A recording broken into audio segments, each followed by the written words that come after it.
Hello friend, welcome to my channel JD science classes में आप सभी का स्वागत है।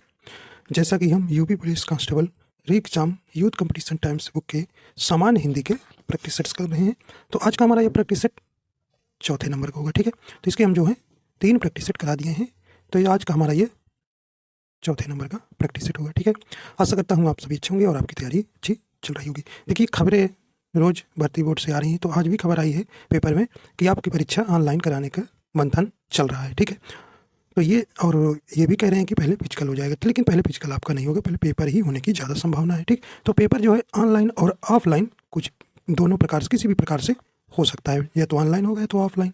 तो ये अभी पूरी तरह से कंफर्म नहीं है कि परीक्षा जो है ऑनलाइन होगी या ऑफलाइन होगी। ठीक है, लेकिन परीक्षा आपकी जो है अभी एजेंसी का भी चयन हो, जैसे ही एजेंसी का चयन हो जाएगा आपकी परीक्षा जल्दी ही हो जाएगी। ठीक है, तो तैयारी आप करते रहिए।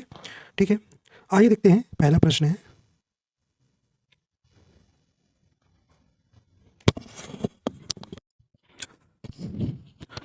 पहला प्रश्न करें कि कर्कश का विलोम नीचे दिए गए विकल्पों में से चुने। तो आपको बताना है यहाँ कर्कश का विलोम शब्द। राइट आंसर हो जाएगा ऑप्शन ए करें कठोर, ऑप्शन बी करें कि विवेकी, ऑप्शन सी करें कि मधुर, ऑप्शन डी करें कि विनम्र। राइट आंसर आपका यहाँ हो जाएगा, सही ऑप्शन हो जाएगा ऑप्शन नंबर यहाँ पे सी नंबर हो जाएगा मधुर। ठीक, कर्कश का विलोम शब्द कौन सा हो जाएगा भी यहाँ पे मधुर आपका यहाँ बिल्कुल सही हो जाएगा। ठीक है, देखिए कठोर का विलोम क्या होता है, कोमल होता है। ठीक है, कोमल होता है। विवेकी का विलोम क्या होता है, अविवेकी होता है। ठीक है, और विनम्र का विलोम दृष्ट होता है। ठीक है, तो इस प्रकार आपको ध्यान रखना है। ऑप्शन नंबर यहाँ सी नंबर सही हो जाएगा। आइए देखते हैं अगला प्रश्न है।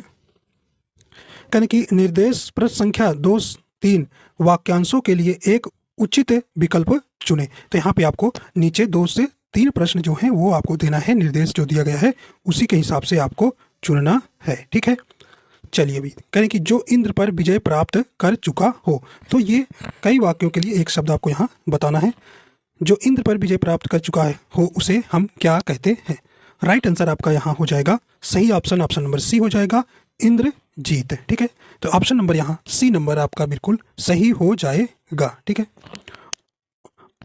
और देखिए इंद्रियों पर विजय प्राप्त करने वाले को क्या कहते हैं, उसे हम जितेंद्रीय कहते हैं। ठीक है, तो इंद्रियों पर विजय प्राप्त करने वाला जो होता है उसे हम जितेंद्रीय कहते हैं, ये भी आपको ध्यान रखना है। तो ऑप्शन नंबर यहाँ सी नंबर आपका बिल्कुल सही हो जाएगा। आइए देखते हैं अगला प्रश्न है। करें कि उच्च कुल में पैदा व्यक्ति। तो उच्च कुल में पैदा व्यक्ति के लिए एक शब्द आपको यहाँ बताना है। सही ऑप्शन आपका हो जाएगा, तो सही ऑप्शन इसका कौन सा जाएगा, ऑप्शन नंबर डी हो जाएगा, उसे कुलीन कहते हैं। आइए देखते हैं अगला प्रश्न है। करें ईश्वर तुम्हें दीर्घायु दे, ईश्वर तुम्हें दीर्घायु दे अर्थ के आधार पर वाक्य का भेद बताइए। तो आपको यहाँ पे कौन सा वाक्य होगा भेद। ठीक, करें प्रश्नवाचक वाक्य है। देखिए प्रश्नवाचक यहाँ पर प्रश्न नहीं किया जा रहा है। विस्मय वाचक वाक्य यहाँ पे हर से दुख कुछ नहीं दिखाई दे रहा है। इच्छावाचक वाक्य है या निषेध वाचक वाक्य, यहाँ पर देखिए भी कोई यहाँ पे नहीं शब्द का प्रयोग नहीं हुआ है, तो एक ही आपका ऑप्शन नंबर सी हो जाएगा, यह जो है इच्छावाचक वाक्य है। ठीक है, तो ईश्वर तुम्हें दीर्घ आयु दे, इसमें जो है आपका कैसा वाक्य भी, ये इच्छावाचक वाक्य हो जाएगा। तो ऑप्शन नंबर आपका यहाँ बिल्कुल क्या हो जाएगा, सी नंबर यहाँ पे सही हो जाएगा। देखिए इच्छावाचक आप जानते क्या होता है, जिस वाक्य से इच्छा, स्तुति या आशीर्वाद का बोध होता है उसे हम इच्छावाचक वाक्य कहते हैं। ठीक है, अगला है श्री गणेश का विलोम शब्द है।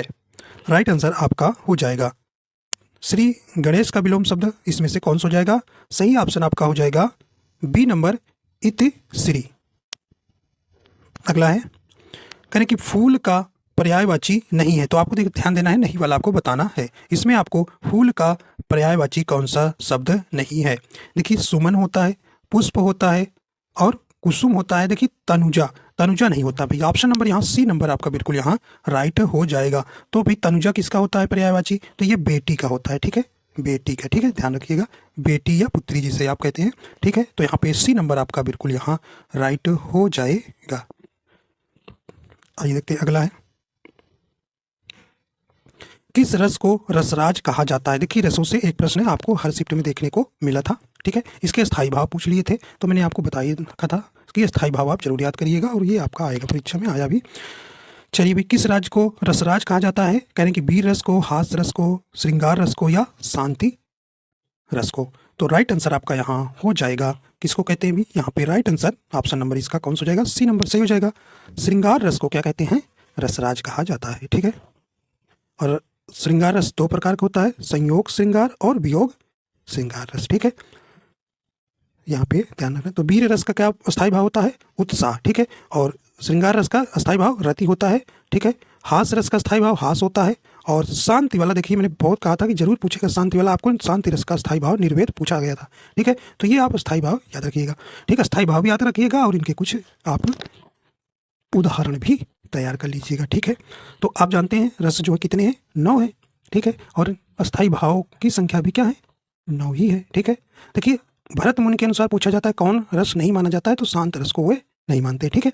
तो ये भी आपको ध्यान रखना है, ठीक है। तो अगर आपको इससे सभी रस का स्थायी भाव फिर से आप सुन लीजिए। श्रृंगार रस का जानते हैं रति होता है, करुण रस का स्थायी भाव शोक होता है, वीर रस का स्थायी भाव उत्साह, हास्य रस का क्या होता है भाई? हास, और रौद्र रस का क्रोध, बीभत्स का घृणा या जुगुप्सा, ठीक है। शांत रस का क्या होता है? निर्वेद, और भयानक रस का क्या होता है? भय, और अद्भुत का विस्मय होता है। तो ये आपको स्थायी भाव जरूर ध्यान रखना है, ठीक है।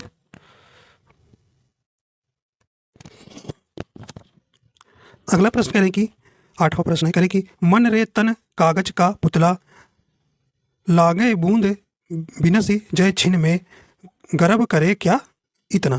तो ये आपको यहाँ पर आपको बताना है इन पंक्तियों में कौन सा रस है, ये बताना है। ऑप्शन करें कि भक्ति रस, ऑप्शन बी करें कि श्रृंगार रस, ऑप्शन सी करें करुण रस, ऑप्शन डी करें कि शांत रस। तो इसमें आपको बताना है इसमें कौन सा रस है।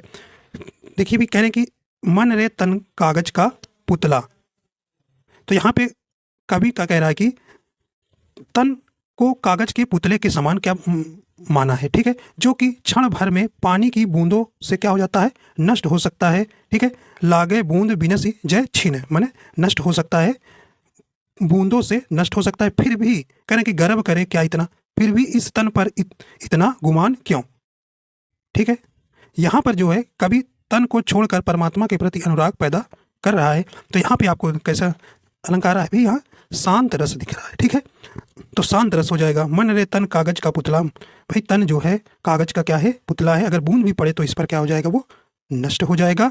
तो इस पे इतना गुमान या गर्व करना क्यों, ठीक है। तो यहाँ पे देखिए आपका ऑप्शन डी हो जाएगा, यहाँ शांत रस हो जाएगा, ठीक है। शांत रस हो जाएगा। तो ऑप्शन नंबर यहाँ डी नंबर बिल्कुल सही हो जाएगा। देखिए कई बार ये परीक्षा में आया हुआ प्रश्न है। अगला देखते हैं भी, कह रहे जिस छंद में 4 चरण और प्रत्येक चरण में 16 मात्राएं होती हैं वह कहलाता है। आया हुआ प्रश्न है पीछे अभी यूपीपी में, ठीक है। तो कह रहे हैं कि क्या होगा? तो भाई इसे बार बार आप प्रैक्टिस इतना हमने कराया, अगर बार बार करेंगे तो ये परीक्षा में ये कोई बड़ा प्रश्न नहीं है, ठीक है। तो ऑप्शन नंबर इसका कौन सा हो जाएगा? यहाँ पे सही ऑप्शन हो जाएगा, तो डी नंबर आपका बिल्कुल सही हो जाएगा, चौपाई, ठीक। तो चौपाई में 4 चरण होते हैं, प्रत्येक चरण में 16 मात्राएं होती हैं, ठीक। और यह ऐसे भी आपसे पूछा जाता है या कैसा छंद है? तो ये सममात्रिक छंद है, ठीक है। सममात्रिक छंद है। तो सममात्रिक छंद में कौन कौन आता है? चौपाई, रोला जिसमें 24 मात्राएं होती हैं, गीतिका जिसमें 26 मात्राएं होती हैं, हर गीत का मतलब 28 मात्राएं। तो सम का मतलब ऐसे याद रखना जो 2 से कट जाए, तो देखिए 16 भी कटेगी, 24 भी, 26 भी, 28 भी। तो ऐसे भी आपको याद रखना है कि ये सममात्रिक छंद आएगा। इसी में अर्ध सममात्रिक छंद के अंतर्गत कौन आता है? दोहा, सुराठा, बरवय, उल्लाला, ठीक है। और विषम मात्रिक छंद में कुंडलिया, छप्पय, ठीक है। तो ये भी आपको बिल्कुल ध्यान रखना है। आइए देखते हैं अगला है। अगला करें कि कल्प वृक्ष का पर्यायवाची है। आपको यहाँ कल्प वृक्ष का पर्यायवाची शब्द ढूंढना है। सही ऑप्शन आपका कौन हो जाएगा? करें कि पारिजात, बिल्कुल ये भी होता है, कल्प तरु होता है, देव वृक्ष होता है। तो कहने का मतलब आपका ऑप्शन नंबर डी हो जाएगा, ये सभी, ठीक है, ये सभी। तो इसे देव वृक्ष भी कहते हैं, ठीक है।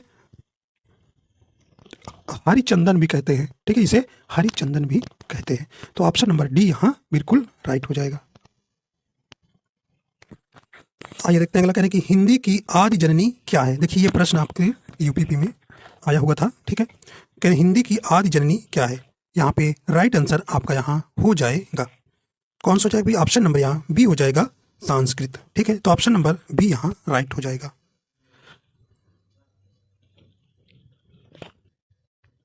अगला कह रहे हैं कि आइए देखते हैं अगला। कह रहे हैं कि हिंदी दिवस कब मनाया जाता है। तो हिंदी दिवस कब मनाया जाता है, राइट आंसर आपका यहाँ हो जाएगा। तो ऑप्शन नंबर यहाँ बी सही हो जाएगा, 14 सितंबर को। ठीक है, 14 सितंबर 1949 को जो है हिंदी को अपनाया गया था, तो इसलिए 14 सितंबर को जो है हिंदी दिवस मनाया जाता है। ऑप्शन नंबर यहाँ बी नंबर सही हो जाएगा। वहीं विश्व हिंदी दिवस मनाया जाए तो आपको 10 जनवरी को मनाया जाता है। ठीक है, ये भी आपको ध्यान रखना है।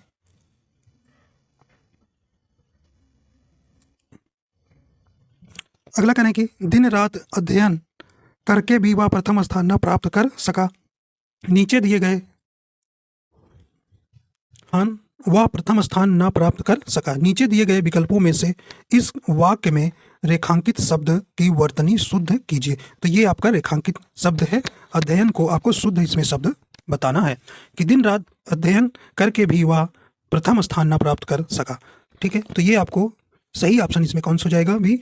तो यहाँ पे अध्ययन जो है अशुद्ध लिखा है, तो राइट आंसर आपका बी हो जाएगा, अध्ययन इस प्रकार लिखा जाएगा। ठीक है, तो यहाँ पे ऑप्शन नंबर बी यहाँ राइट हो जाएगा। अगला प्रश्न है, करें कि अविकारी शब्द क्या होता है। राइट आंसर आपका यहाँ हो जाएगा,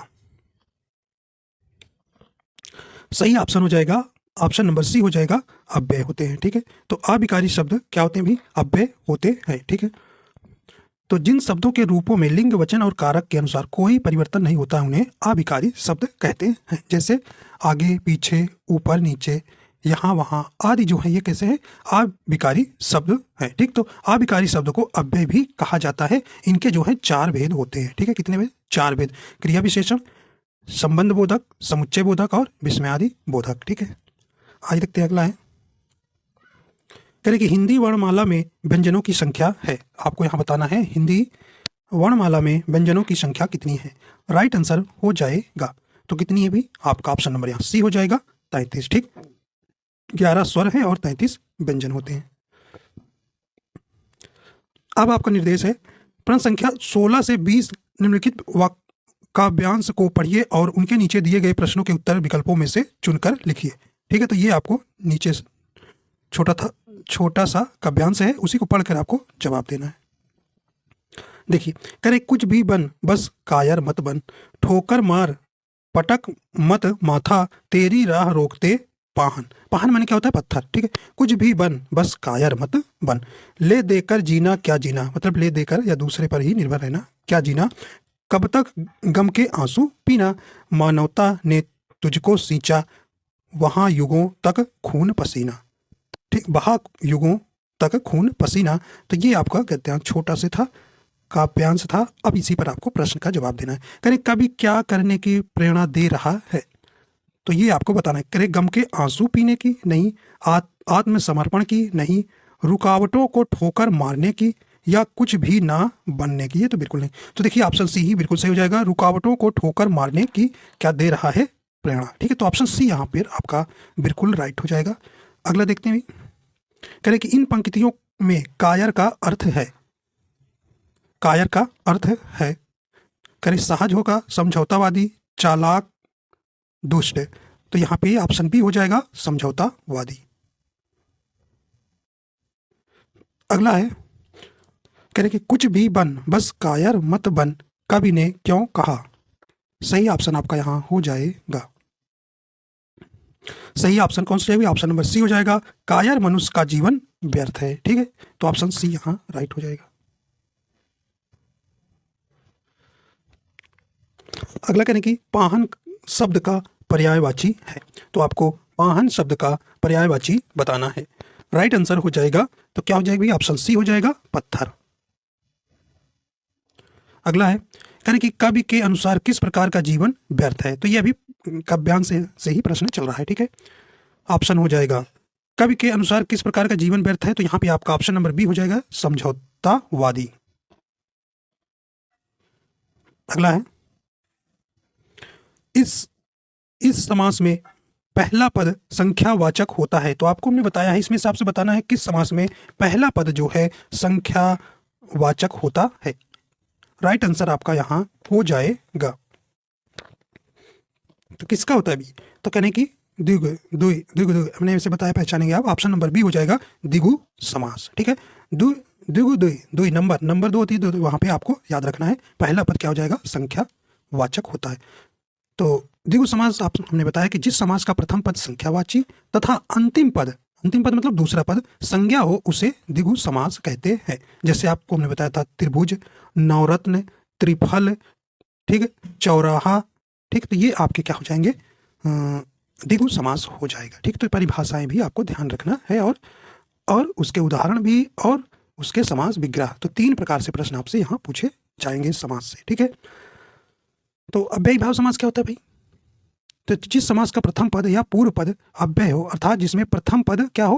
प्रधान हो, उसे अव्ययी भाव समास कहते हैं। ठीक है, जैसे प्रतिदिन, यथाशक्ति, भरपेट। ठीक है, और द्वंद्व समास में क्या होता है भाई? दोनों पद प्रधान होता है। ठीक है, और कर्मधारय में इसमें जो है क्या होता है? उत्तर पद जिसे आप द्वितीय पद कहते हैं प्रधान होता है, प्रथम पद विशेषण और अंतिम पद क्या होता है? संज्ञा होता है। उसी को हम क्या कहते हैं? कर्मधारय समास कहते हैं। ठीक है, जैसे पीताम्बर, नीलगाय। ठीक है, देखिए पीताम्बर में बहुब्रीहि समास भी होता है और कौन होता है? कर्मधारय भी समास होता है। ठीक है, अगर आपको बहुब्रीहि और कर्मधारय दोनों दिया है तो कर्मधारय ही आपको चुनना है। ठीक है, चलिए आगे देखते हैं। अगला है कहें कि राजपुत्र में कौन सा समास है? यहाँ पे आपको बताना है। राइट आंसर आपका यहाँ हो जाएगा। तो सही ऑप्शन कौन सा हो जाएगा? तो ऑप्शन नंबर ए हो जाएगा तत्पुरुष समास। राजपुत्र, राजा का पुत्र, तो यहाँ पे तत्पुरुष समास हो जाएगा। राइट आंसर आपका यहाँ कौन सा हो जाएगा? ए नंबर हो जाएगा। तो राजपुत्र में संबंध तत्पुरुष समास है। ठीक, तो जिस समास में अंतिम पद प्रधान होता है उसे हम क्या कहते हैं? तत्पुरुष समास कहते हैं। ठीक है,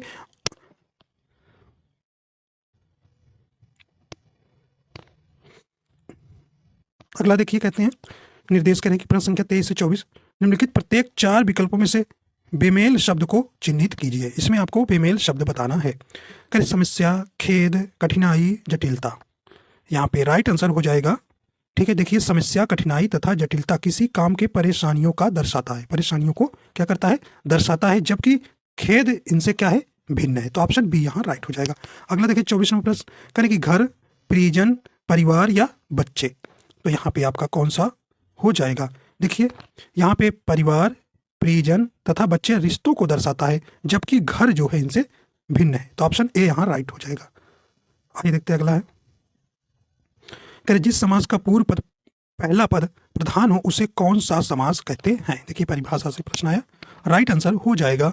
तो उसे क्या कहते हैं भी? ऑप्शन नंबर सी हो जाएगा, उसे अव्ययी भाव समास कहते हैं। ठीक है, तो अभी आपको हमने बताया जिस समास का प्रथम पद या पूर्व पद अव्यय अर्थात जिसमें प्रथम पद प्रधान हो उसे अव्ययी भाव समास कहते हैं। जैसे आजन्म, यथाशक्ति, भरपेट, यथासंभव, प्रतिदिन। ठीक है, और देखिए अव्ययी भाव समास आप उपसर्ग से भी पहचान सकते हैं। ठीक है, देखिए प्रतिदिन, प्रति आपका उपसर्ग हो गया, दिन हो गया मूल शब्द। ठीक है, तो ऐसे भी आप पहचान लेंगे। आइए देखते हैं अगला है, करें निर्देश करें प्रश्न संख्या 26 से 29 निम्न भक्ति काव्य के प्रमुख कवि कौन है? तो यहाँ आपको बताना है। करें कि दिए गए विकल्पों में से निर्गुण भक्ति काव्य के प्रमुख कवि कौन है? तो ये आपको यहाँ बताना है। राइट आंसर हो जाएगा। तो यहाँ पे आपका सही ऑप्शन हो जाएगा। तो ऑप्शन नंबर बी हो जाएगा कबीर। ठीक है, तो निर्गुण भक्ति काव्य के प्रमुख कवि कौन है? कबीर जी हैं। ठीक है, तो ऑप्शन नंबर यहाँ पे राइट आंसर बी आपका यहाँ हो जाएगा। अगला है, भारतीय संविधान में किस भाषा को राजभाषा के रूप में स्वीकार किया गया है? राइट आंसर आपका यहाँ हो जाएगा। देखिए संविधान के भाग 17 में 343, देखिए भाग भी याद रखना है, भाग 17 343 के अनुसार संघ की राजभाषा हिंदी व लिपि देवनागरी है। तो यहाँ पे आपका ऑप्शन नंबर सी सही हो जाएगा। ठीक, तो भाग भी याद रखना पूछा जाता है और अनुच्छेद भी। आइए देखते हैं अगला है, करें कि कामायनी महाकाव्य के रचयिता कौन है? तो रचनाओं से 2 प्रश्न आपसे परीक्षा में आया था। ठीक है, तो रचनाएं भी आपको तैयार करना है क्योंकि 6 नंबर आपको लेना है रचना से। ठीक है, राइट आंसर आपका हो जाएगा। तो कामायनी के लेखक कौन? भी ऑप्शन सी हो जाएगा, जयशंकर प्रसाद हो जाएगा। ठीक है, तो ऑप्शन सी यहाँ बिल्कुल आपका राइट हो जाएगा। और इनके कुछ रचनाएं हैं जैसे चित्रधार, कानन कुसुम, झरना भी, आंसू बहुत पूछा जाता है भी, आंसू किसकी रचना है? ठीक है, आंसू ध्यान रखना है। और लाहर, प्रेम पथिक। ठीक है, और झरना, ये आपको ध्यान रखना है। अगला है पृथ्वीराज रासो किस काल की रचना है। तो देखिए पृथ्वीराज रासो के कवि कौन है, किसने लिखा है, ये ऐसा प्रश्न पूछा जाता है। और यह जो है किस काल की रचना है, ऐसे भी प्रश्न आपसे पूछा जाता है। तो राइट आंसर हो जाएगा ऑप्शन नंबर ए हो जाएगा। यह जो है आदिकाल की रचना है और इसके लेखक कौन है, चंद बरदाई है। ठीक है, चंद बरदाई, ये भी याद ध्यान रखिएगा। राइट, ठीक है। तो आदिकाल की कुछ और अन्य रचनाएं जैसे विसल देव रासो जिसे नरपति नल्ला लिखे हैं, परमाल रासो जगनिक लिखे हैं, विजयपाल रासो नल्ल सिंह है। ठीक है, तो ये आपको कुछ ध्यान रखना है। अगला है कह रहे कि दिव सावधान का समय मेघमय आसमान से उतर रही है, वह संख्या सुंदरी परी सी धीरे धीरे धीरे। तो इसमें आपको कहना है इन पंक्तियों में कौन सा अलंकार है, तो यहाँ पे ये आपको बताना है।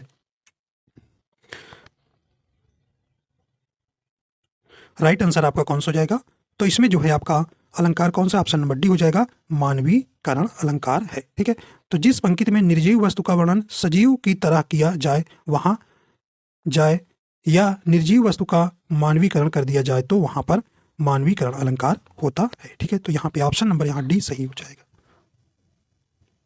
अगला है करें कि हिंदी शब्दकोश में छ का क्रम किस वर्ण के बाद आता है।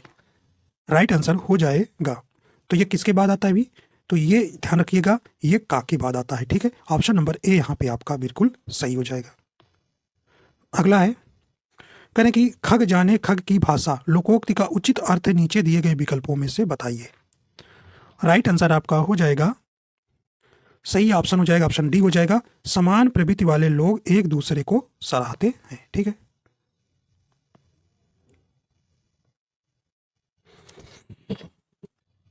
अगला है कहने कि नीचे दिए गए वाक्य के पहले और अंतिम भाग को क्रमशः 1 और 6 की संख्या दी गई है, इनके बीच के अंशों को 4 भागों में बांटकर या रा ला वा की संख्या दी गई है। ये चारों भाग उचित क्रम में नहीं है, इन चारों को उचित क्रम में लगाएं ताकि एक सही वाक्य बन सके। जैसे आपको PQRS जैसे इंग्लिश में आता है SSC के एग्जाम में, उसी प्रकार इसको या रा ला वा में बांट दिया गया है। आपको पूरा वाक्य बनाना है। ठीक है, पूरा वाक्य आपको यहाँ बनाना है। ठीक है, चलिए तो कह रहे हैं जिस प्रकार, ये पहला है, अब इसी में या रा ला दहन है उसी प्रकार आपका यह नंबर है, तो यहाँ पे ये है उसके स्वभाव का मनुष्य का धैर्य अग्नि का धर्म या पर्याय होना चाहिए। तो इसमें आपको सही सुमेलित करना है। तो जिस प्रकार फिर आपका कौन सा आएगा, वह आएगा। जिस प्रकार अग्नि का धर्म फिर आपका यहाँ पे आ जाएगा यह वाला। ठीक है, यहाँ पे दहकना है, उसी प्रकार फिर आपका कौन सा, उसी प्रकार मनुष्य का धैर्य। ठीक है, मनुष्य का धैर्य फिर उसके स्वभाव का पर्याय होना चाहिए। तो ये आपका सही आएगा, पहले वा या रा ला। तो इसी किस में है भी, ये आपका किस विकल्प में है, तो यहाँ पे आपको बताना है। तो देखिए ये जो है आपका सी नंबर सही हो जाएगा। तो ये वाक्य बनेगा जिस प्रकार अग्नि का धर्म दहकना है उसी प्रकार मनुष्य का धैर्य उसके स्वभाव का पर्याय होना चाहिए। ठीक है, अगला है करें कि अक्ल का दुश्मन मुहावरे का अर्थ है। राइट आंसर आपका यहाँ से ही सही हो जाएगा, तो सही ऑप्शन हो जाएगा, ऑप्शन सी हो जाएगा, महामूर्ख। ठीक है, अब देखिए ये वाक्य दिया है, इसमें आपको त्रुटि बताना है। वाक्य शुद्ध भाग का चयन कीजिए, यदि कोई त्रुटि ना हो तो भाग डी को चिन्हित कीजिए। ठीक है, देखिए धनवान को व्यर्थ बेकार में सहायता देकर कोई लाभ ना होगा। तो इसमें आपको बताना है कि एम यहाँ त्रुटि है या यहाँ है या यहाँ है या यहाँ है। ठीक है, आपको चुनना है तो कहाँ त्रुटि है। अगर नहीं त्रुटि है तो कोई त्रुटि नहीं, डी ऑप्शन चुनना है। देखिए यहाँ पे आपको त्रुटि है। ठीक है, यहाँ बेकार में नहीं व्यर्थ आएगा शब्द, क्या आएगा भी, व्यर्थ आएगा। तो यहाँ पे सही ऑप्शन हो जाएगा इसका वाक्य, धनवान को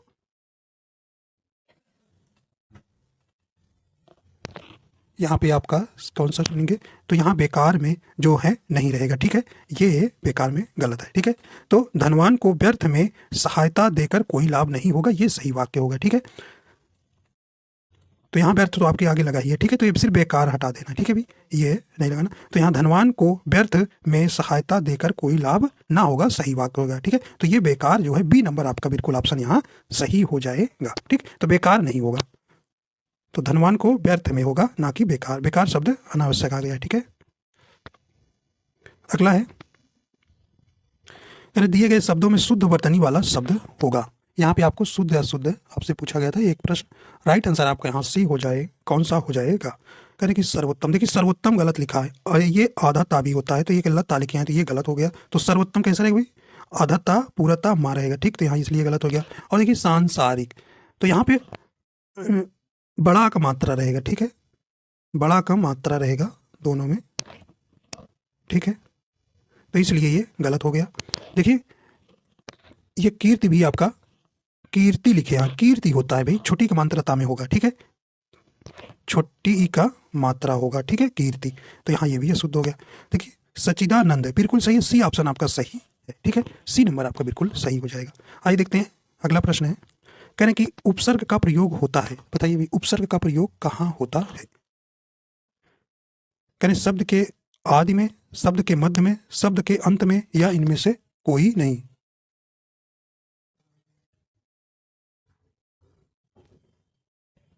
राइट आंसर हो जाएगा ऑप्शन नंबर कौन सा है भाई? ए नंबर हो जाएगा, शब्द के आदि में, ठीक है। राइट आंसर हो जाएगा ए नंबर, यहाँ सही हो जाएगा। तो उपसर्ग आपको बताया कि किसी भी मूल शब्द के पहले लगते हैं, ठीक है। तो ऑप्शन नंबर यहाँ पे आपका बिल्कुल कौन सा हो जाएगा? ए नंबर ऑप्शन सही हो जाएगा, ठीक है। तो उपसर्ग आप जानते हैं क्या होता है भाई? जो शब्दांश शब्दों के आदि में जुड़कर उनके अर्थ में परिवर्तित कर देते हैं, उन्हें हम उपसर्ग कहते हैं, ठीक है।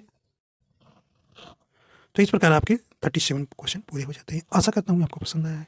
पसंद आया तो लाइक एंड शेयर कर दीजिएगा। अगर आप हमारे चैनल पर नए हैं तो चैनल को सब्सक्राइब कर लीजिएगा, ठीक है, और शेयर भी कर दीजिएगा। देखिए आपके जो है खबरें जो है पेपर में निकल रही हैं कि ऑनलाइन पेपर होगा कि ऑफलाइन होगा, चर्चाएँ चल रही हैं। तो पेपर जैसे ही कंपनी का भी चुनाव होना है, कंपनी का चुनाव होने से के बाद ही पेपर आपका जल्दी ही होने की संभावना है, ठीक है। तो तैयारी में ढिलाई मत करिए, तैयारी करते रहिए, ठीक है। तो मिलते हैं अगले प्रैक्टिस सेट के साथ। तो वीडियो देखने के लिए आपको बहुत बहुत धन्यवाद।